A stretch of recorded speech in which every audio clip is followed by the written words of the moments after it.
What's going on? It's Hanzo Noor here, and today I wanted to talk about kind of the long-term strategy with keeping pickup as a practice and a habit. Okay, and you can call it pickup, you can call it whatever you want to call it, game, talking to girls, seduction, if you want to get real fruity with it, but I'm just calling pickup because I like it better than everything else. Kind of sleazy, is what it is. Okay, so you want to keep pickup as a habit over the long term. Typically, how it goes is people go through a period where they suck. If you're like the 60% that do this, 70% go through a period where you suck, do a lot of approaches, you get over your approach anxiety. Okay, you start learning how to escalate, and then you start getting makeouts, and then you start learning how to pull. And then you start pulling, and then typically what happens is you get into a relationship, and then you realize that takes a lot of your time, and it's really hard to approach. You lose all motivation, and you'll actually drop. That is like the first phase of pickup. In your pickup career, your game career, whatever, your progression, that's what we'll call it, your progression. Okay, second thing, okay, typically you get needy in that relationship and it ends dramatically. They cheat on you, or you leave them, you're unsatisfied, you want to get your potential back, or they just say it's not good. You get needy. It gets weird because you revert back to your old habits. Okay. And this is just for anyone in general that this happens to. So you go back to pickup, you're like, fuck, I have to go back to doing this.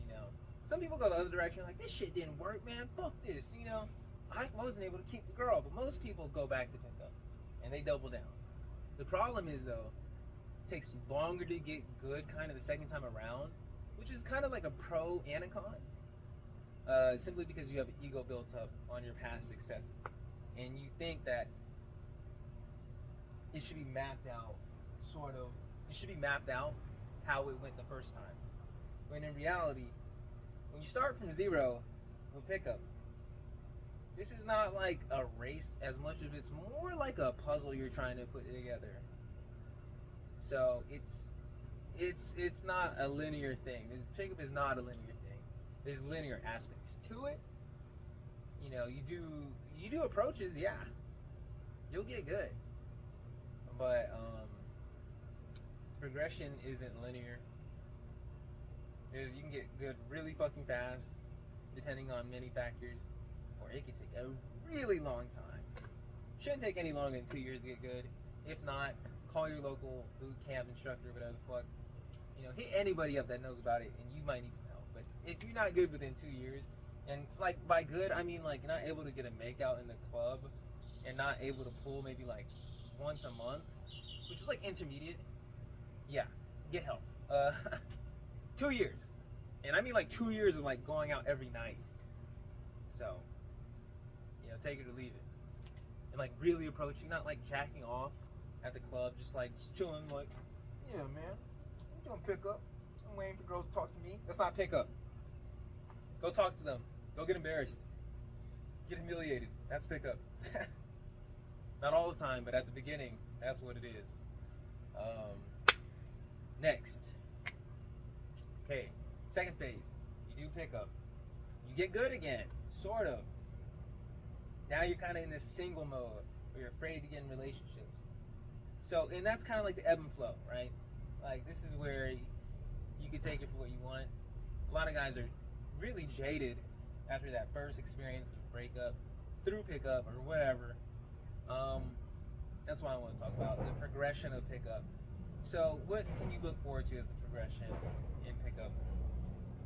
Ideally, the reason why it's not linear is because it has to deal with your belief systems. So, pickup, look, a lot of pickup, like, of course, it's technique, but the strength behind those techniques come from what's inside. Like, you can paint a pretty picture, but people can tell the quality of your lines, like figuratively in the metaphor of painting, and literally the lines of what you're saying, It's a double entendre. Uh, by where it's coming from. You know, there. I mean, what's the most common basic denominator of a pickup fucking line? I think it's like, oh, I need a female. Hey, can I get a female opinion? Like that sucks when you say it like that. Up, like you're saying it like a question, and that's how you would be if you were shy 9 times out of 10. Hey, hey, can I get a female opinion on something real quick, ladies? You know, because you're females and I need an opinion. Like that's shit. I mean, that's kind of funny the way, because it kind of, the way I'm doing it's very obviously joking, as opposed to like, hey, let me get a female opinion on something real quick. You kind of want to cut the out of there. I'm a little rusty, but you know, that'll work a lot better regardless of the you know, it's really about the place where it's coming from. So, with that being said, when you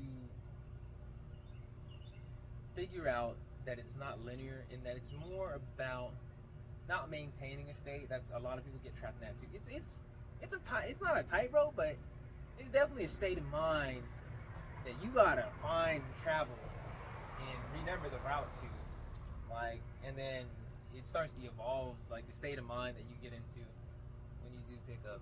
You know, that's why it's pickup artistry and not pickup science. You know, in my opinion, like a lot of people claim there's like this fucking method and formula, and yeah, it's there's a lot of shit that is really like straightforward about this, but when it comes to like that real level of like fulfillment and consistency, if you're like a person that likes being fully fulfilled and being honest with yourself, you know, like really fully filled, it turns into an artistry.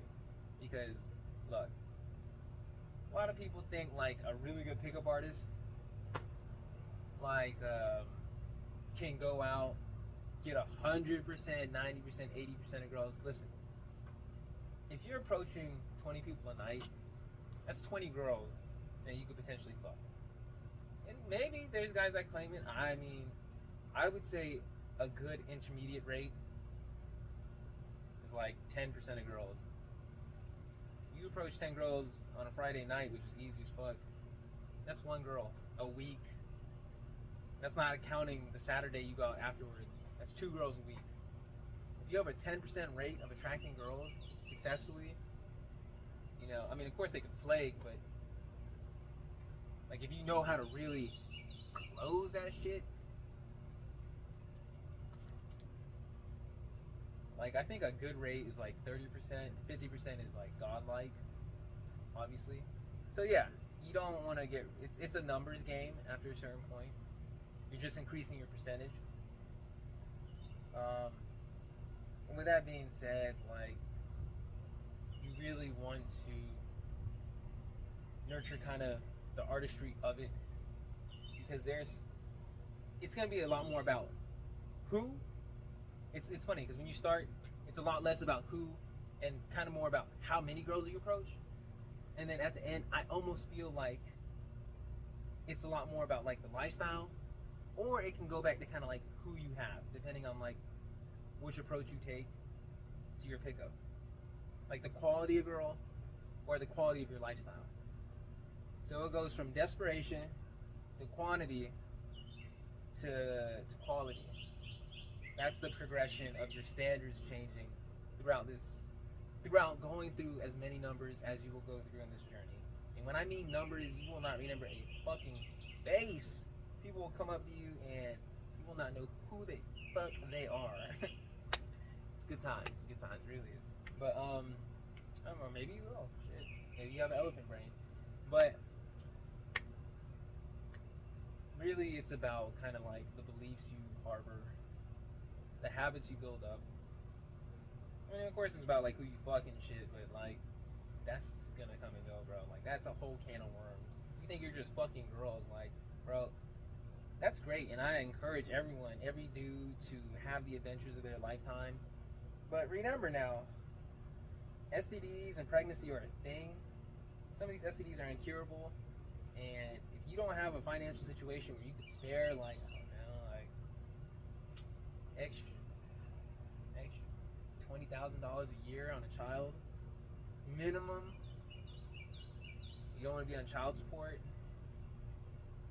Kind of sucks. So, as much as this is about getting the girl, it's probably a little bit more about getting yourself together and being desirable. It's about getting what you desire, but it's a lot more about being desirable as a man. And that's just the facts. Like, you go out, you think you become super suave. Honestly, every dude that goes out becomes much more gritty. I mean, grimy. Like, this is the truth. I don't see any dude that goes out hard that comes out extra fucking smooth, like, because it's just not realistic. You can't go through that process and be like, oh, I'm extra suave, man. Like, no, fuck that.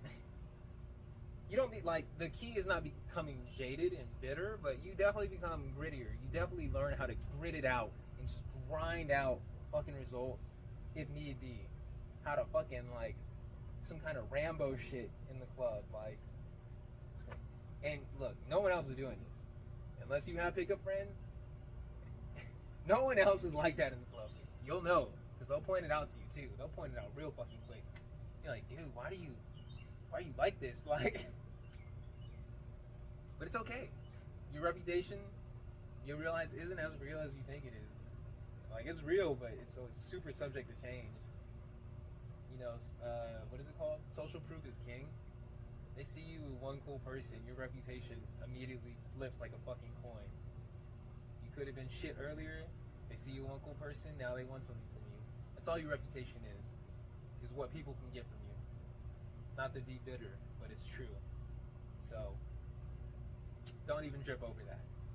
Do what you can do for yourself before you start thinking about what people want from you. Because they're always going to want something from you once you have it. You know, it's not to say that you're the same way, most likely. 9 times out of 10, if you're listening to this course, you want something from a girl.